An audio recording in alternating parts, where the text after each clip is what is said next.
बहू तुम ऐसा कैसे कर सकती हो? किस घर में लड़ाई झगड़े नहीं होते? इसका मतलब ये तो नहीं कि इतने पुराने रिश्ते को एक झटके में तोड़ दिया जाए। अपने बारे में नहीं तो कम से कम अपने बच्चों के बारे में तो सोचो। जब समाज में लोग इनसे ये कहेंगे कि तुम्हारी माँ तुम्हारे पापा को क्यों छोड़कर चली गई, कुछ तो ख्याल करो, कितनी बदनामी होगी। गोमती जी अपनी बहू शीतल से कह रही थी। शीतल बड़े आत्मविश्वास के साथ बोली, माँ जी मेरे बच्चे अब समझदार हो गए हैं।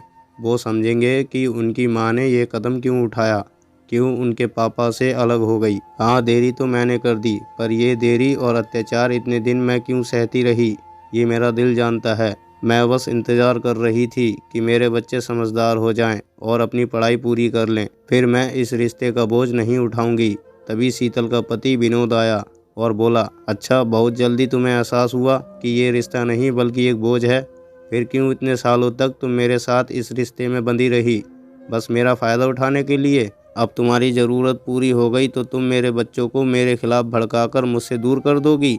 शीतल बोली, जल्दी नहीं, बहुत देर हो गई मुझे ये महसूस करने में कि मैं प्यार के बदले अपने अभिमान को कहीं पीछे छोड़ आई।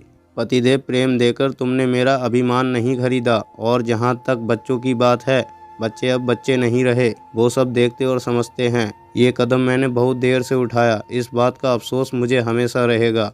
हाँ कुछ मजबूरी थी जो तुम्हारे प्रेम में मैं खुद को कम आंकने लगी थी। सच कहा है किसी ने, प्यार अंधा होता है, और तुम्हारे साथ रहना मेरी मजबूरी थी, क्योंकि मैं अकेले नहीं, दो बच्चों की माँ थी, पर अब नहीं। इतना कहकर शीतल अपनी पैकिंग करने लगी। गोमती जी बोली, बहू ये तो गलत है, तुमने मेरे परिवार और मेरे बेटे का फ़ायदा उठाया, और जब अपना काम निकल गया तो जा रही हो। शीतल बोली, सही कहा आपने, ये परिवार आपका है, मेरा नहीं, क्योंकि आपने मुझे इस परिवार का हिस्सा समझा ही नहीं, वरना जब ये पहली बार मुझ पर हाथ उठाए थे तब आप मेरे साथ खड़ी होती। जहाँ तक काम निकलने की बात है, तो क्या दोनों बच्चे मैंने अकेले पैदा किए हैं, तो उनकी जिम्मेदारी मैं अकेले क्यों उठाऊं?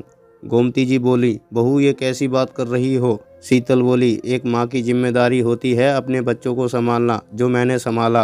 अब उसका सारा खर्चा आपका बेटा उठाएगा, और मुझसे आप सबका अब कोई रिश्ता नहीं। जहाँ तक बच्चों की बात है, वो कुछ साल में बालिग हो जाएंगे, तो वो आपके साथ रिश्ता रखना चाहते हैं कि नहीं, इसका निर्णय वो खुद लेंगे। इतना कहकर शीतल अपना सामान लेकर चली गई।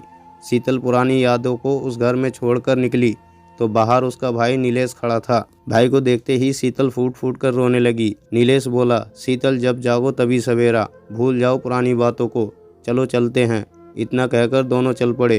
ट्रेन में शीतल नीलेश से बोली, भैया पापा सही कहते थे कि मेरे ही फैसले से एक दिन मुझे अफसोस होगा। इस रिश्ते में सिर्फ मैं नहीं, मेरे बच्चों ने भी बहुत कुछ सहा है।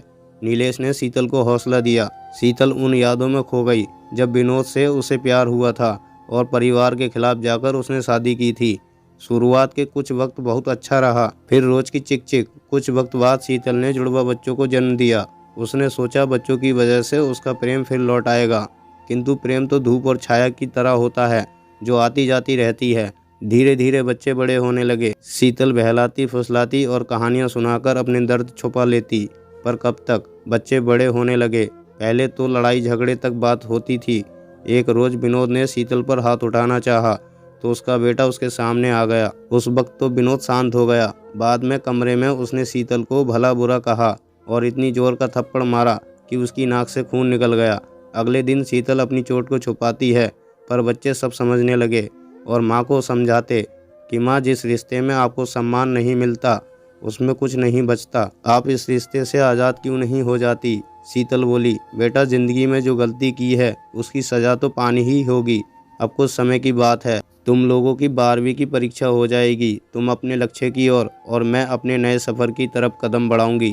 शीतल एक पढ़ी लिखी औरत थी। इन सभी बातों की जानकारी उसने अपने भाई को दी थी और भाई के सुझाव पर नौकरी की तलाश कर रही थी। देखते ही देखते बच्चों की परीक्षा का समय नज़दीक आया और ऐसी घटनाएं होती चली गई। सही कहा है किसी ने, जब तक आप विरोध नहीं करेंगे सामने वाला आपको कमज़ोर समझेगा। शीतल विरोध क्यों नहीं कर रही थी? इसके पीछे उसकी कुछ मजबूरी थी। वो बच्चों का भविष्य खतरे में नहीं डालना चाहती थी, क्योंकि विनोद हमेशा उसे धमकी देता था कि अगर तुमने कुछ किया तो मैं बच्चों की पढ़ाई का खर्चा देना बंद कर दूंगा। हद तो तब हो गई जब एक दिन बच्चों को ट्यूशन के लिए देरी हो रही थी और शीतल ने बिना विनोद से पूछे उसके पर्स से ट्यूशन के लिए पैसे दे दिए। बच्चों के जाने के बाद विनोद जब सोकर उठा तो उसने अपने पर्स में पैसे कम देखे। उसने शीतल से जवाब किया।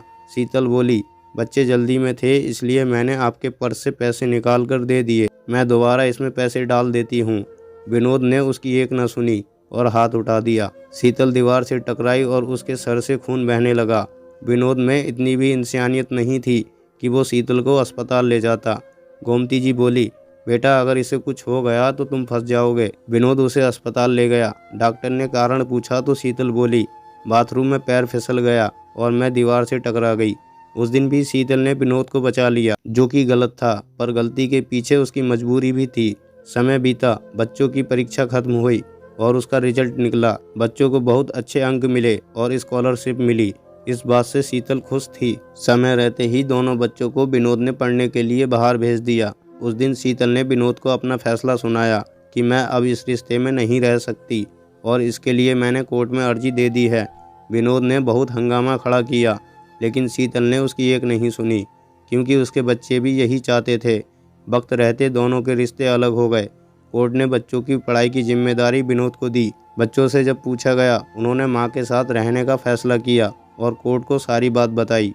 तो दोस्तों, ये थी हमारी आज की कहानी। मुझे पूरी उम्मीद है आपको ज़रूर पसंद आई होगी।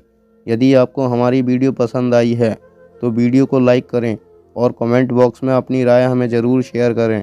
तो दोस्तों, यदि आप हमारे चैनल पर नए आए हैं तो हमारे चैनल को सब्सक्राइब ज़रूर कीजिएगा और घंटी को दबाकर ऑल पर सेट ज़रूर कीजिएगा।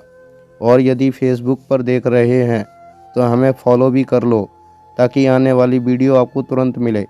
मिलते हैं और एक नई कहानी के साथ। तब तक के लिए धन्यवाद।